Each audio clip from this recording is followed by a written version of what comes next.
皆さんこんにちは。日本将棋連盟棋士七段の村中秀二です。今回はですね、将棋を指しました対局の解説編をお届けいたします。戦型がですね、相手の方の矢倉囲いに対して私が雁木右玉というね、雁木と右玉をミックスした、戦いにね進みました。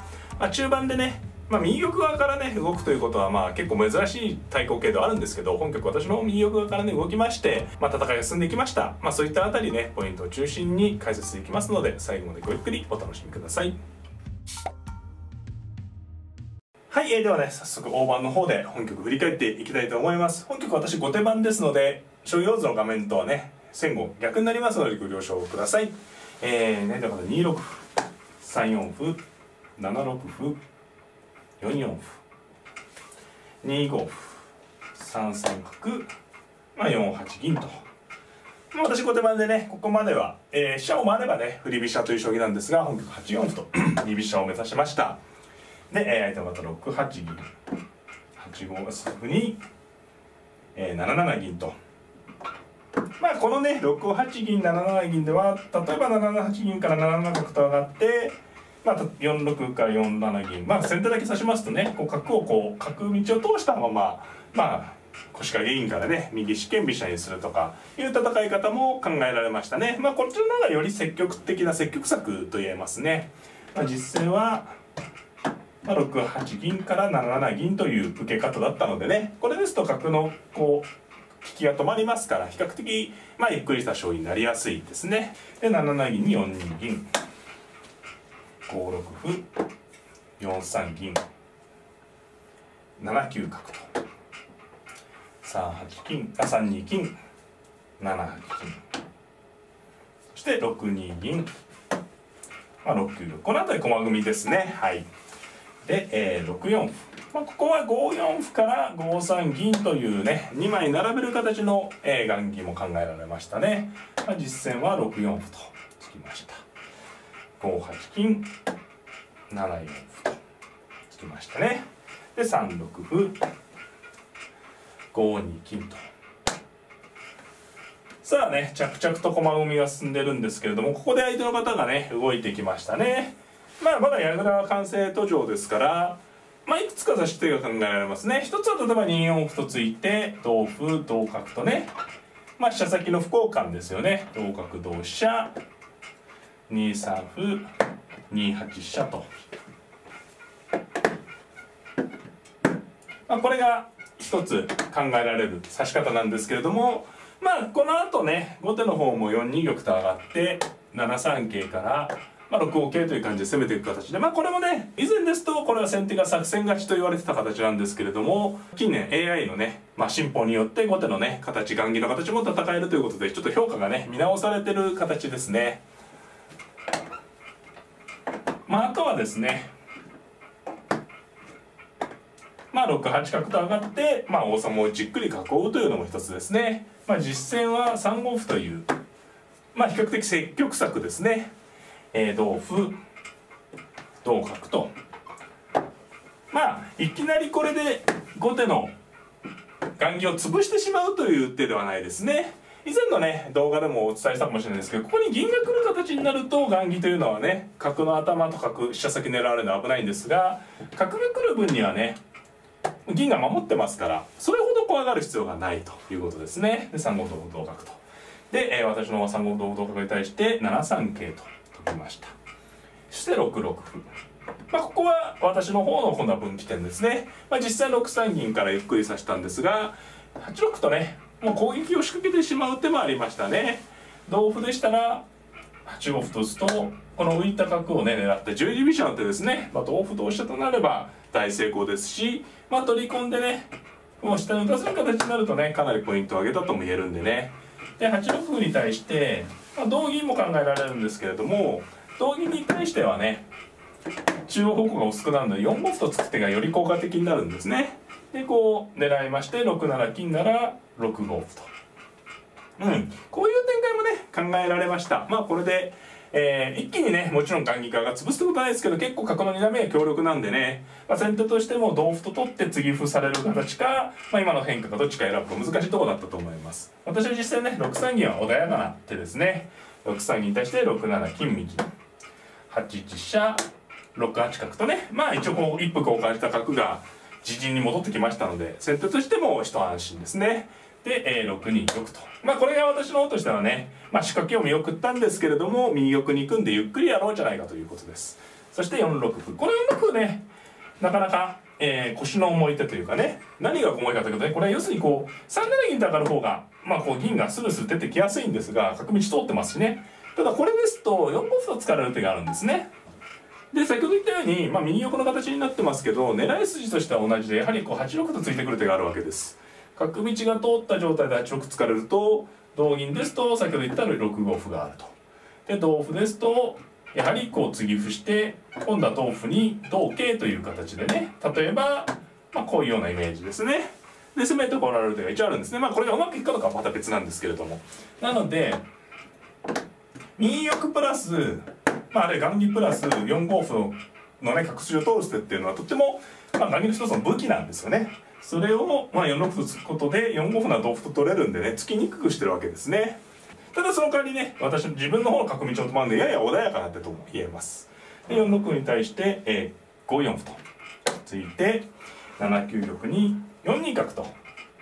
まあこれはちょっと柔らかい指し方ですね。この歩が突けなくなったので、今度は角をこちらから引いて使おうというね、考え方です。で、4二角に対して8八玉、7二玉、9六歩、まあ9四。この辺りじっくりしたね、展開ですね。4七銀。まあどこからで戦いが起こるか非常に難しい。私の方で6二金ともう一手待機しました。そして5九角ですね。まあ、相手の方はちょっとね、攻めの将棋というよりはじっくり進めるのをね、好まれるタイプの方かもしれないですね。少しずつ局面をね、まあ良くしていこうということですかね。まあここで2六に角出てこようと。で、5三角。そして2六角。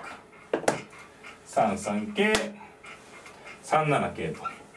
さあ進みましてね、まあいよいよ徐々に局面がね、まあ非常に持久戦なんですけど煮詰まっていきまして、ここからね、私の右玉の方が動いていく感じになりました。まあ穏やかに指すなら3四歩とかね、まあ打てば穏やかですね、傷を消せば。ただ先手が3六銀とか出て、まあどうですかね、まあこれだとまた待機するような感じですよね。まあ例えば1四歩突くとか、まあちょっと待ってになってしまうのでね、手待ちになってしまうので、せっかくこの歩を持っているんでね、本局は攻めに出ました6五歩と。この2六角3七桂というのは好形なんですけれども、戦いが進んでしまうとこの角桂がね取り残されるという可能性もあるんですね。角は引いて使えない状況なんでね、だからある程度ある意味ね仕掛けのチャンスとも言えるんですね。で6五歩に同歩同桂と。さあ何気ない攻めなんですけど、この手がね結構先手からすると嫌な手なんですね。もちろん銀取られるのは嫌ですし、銀が逃げると上に逃げますとね8六同歩同角という手があるんですね。これねこう桂飛んじゃってるんで5九角のとこれになられちゃう手があるんですよね。とはいえこれ受けないとしょうがない。こうなってしまうとねちょっと嫌な形なんですね。ですのでまあといって銀も渡せないということで6八銀はね、まあ、5九角だとなられないための受けなんですが、これは非常に難しい、これお互いに怖い局面になりました。先手もまあ桂馬は次ね6六歩とって桂馬が取り切れればいいんですけれども、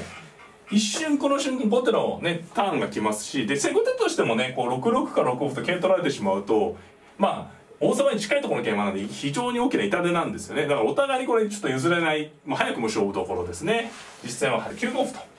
端を絡めていきました。同歩9七歩と、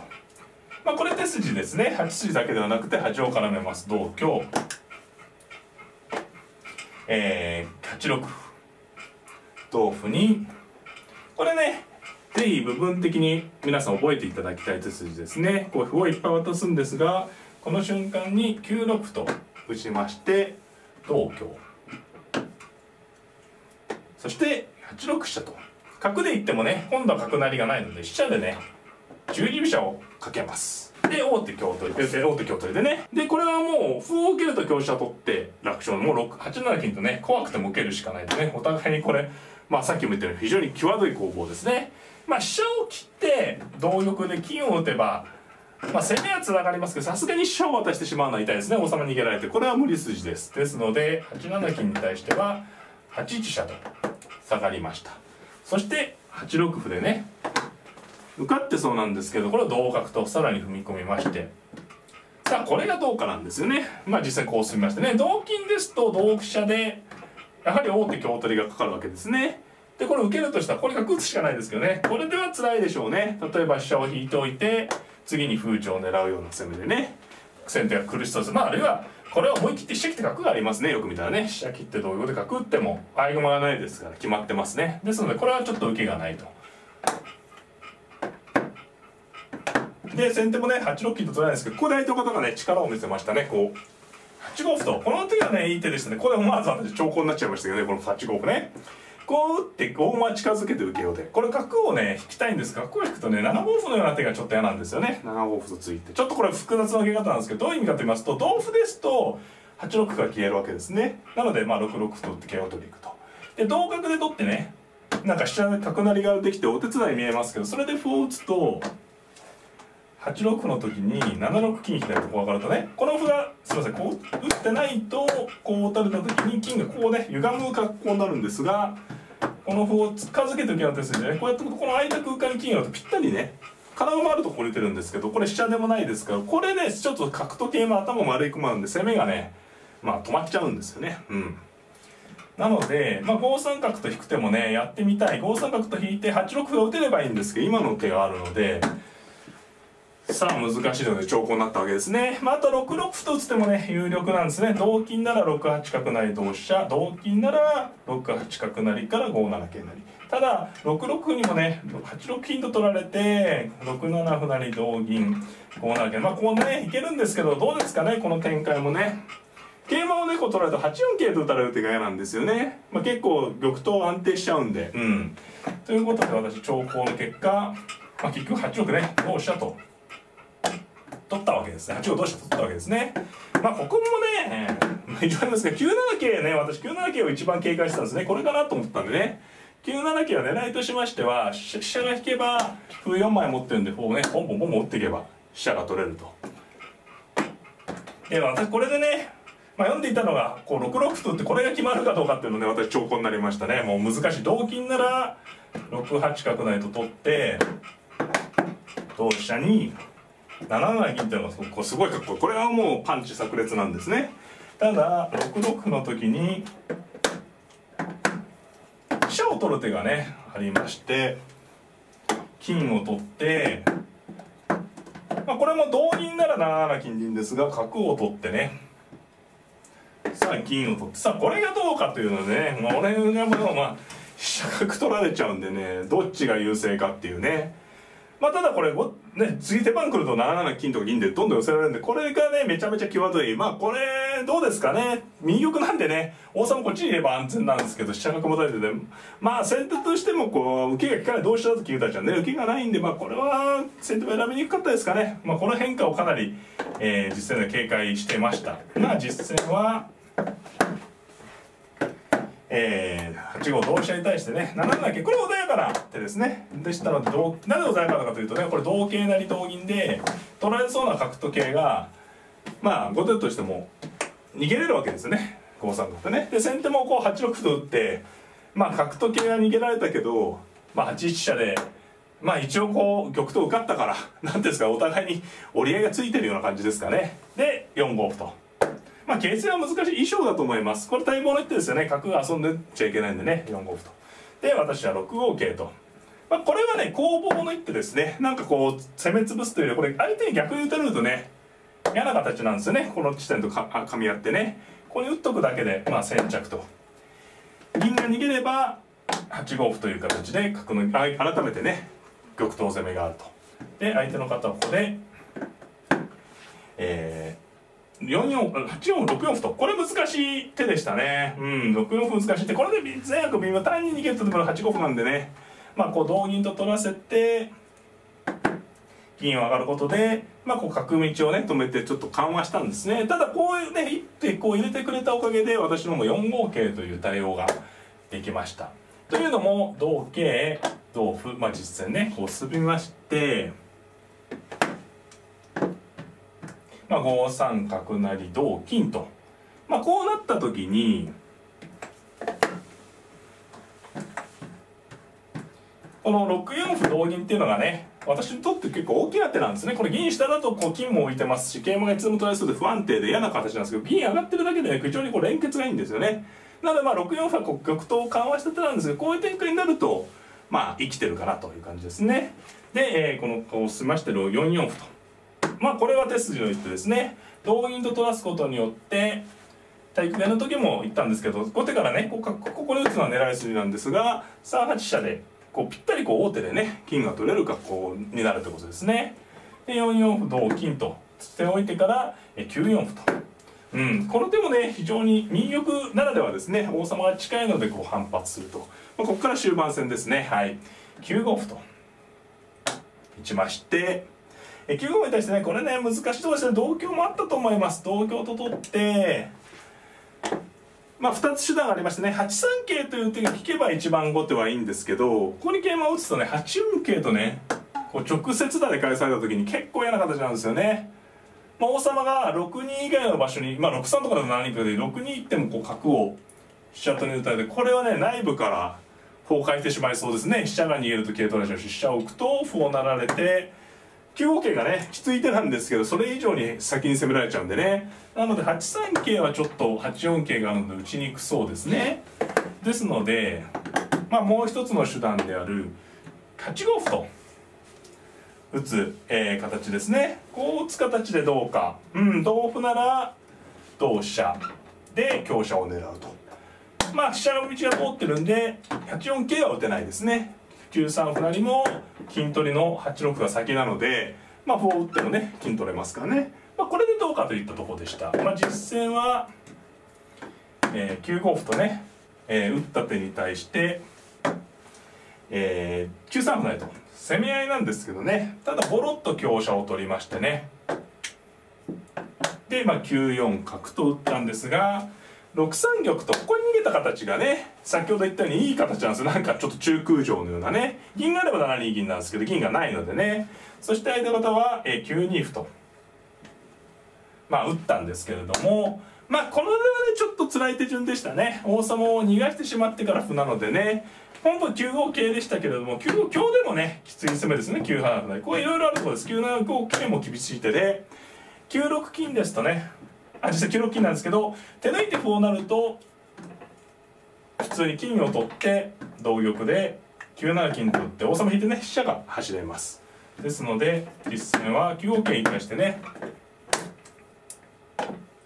9四金と9六金で逃げたんですが、6九角がね通過ですよね。銀取りで、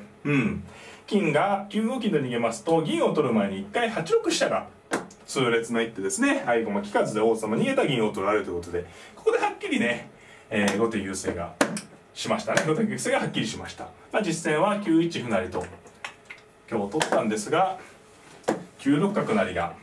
この手がね次に8七桂成からの詰めろになってるんですね。飛車を取る余裕がありません。実戦は7九玉と逃げたんですが、8六飛車と、取られそうだった飛車がね脱出しまして、次ね6九金の詰めろなので6八玉と逃げたんですが、8八飛車成が自然な攻めで、この手をもってね、先手方投了となりました。これ投了となりましてね、これ飛車が取れる格好なんですけれども、合駒利かずで指すとしたら5九玉の一手です。もちろん飛車を取っても勝ちですが、4八金と打つと詰みがありますかね。4八金と捨てて同飛車に7九竜とこう逃げ道封鎖をしておけばね、合駒ができません。馬が金で王様逃げて竜寄れば桂馬が金点で詰みということでね、一気にね9五桂から寄せが決まって私の勝ちとなりました。はい、いかがだったでしょうか。戦型がねご覧いただいた通り右玉ということで、持久戦に進んでいった時に先手側の出方も相手のね出方次第なんですけれども、ゆっくり指しすぎてしまうとねどんどん理想形に組まれてしまう。本局はそういったわけでね多少リスクあるんですけど動いてというね将棋に進みました。攻防の呼吸をねぜひね、皆さんの参考にしていただければなと思っております。この動画が良かったので方はグッドボタンを、チャンネル登録の方もぜひぜひよろしくお願いいたします。それではまた、さようなら。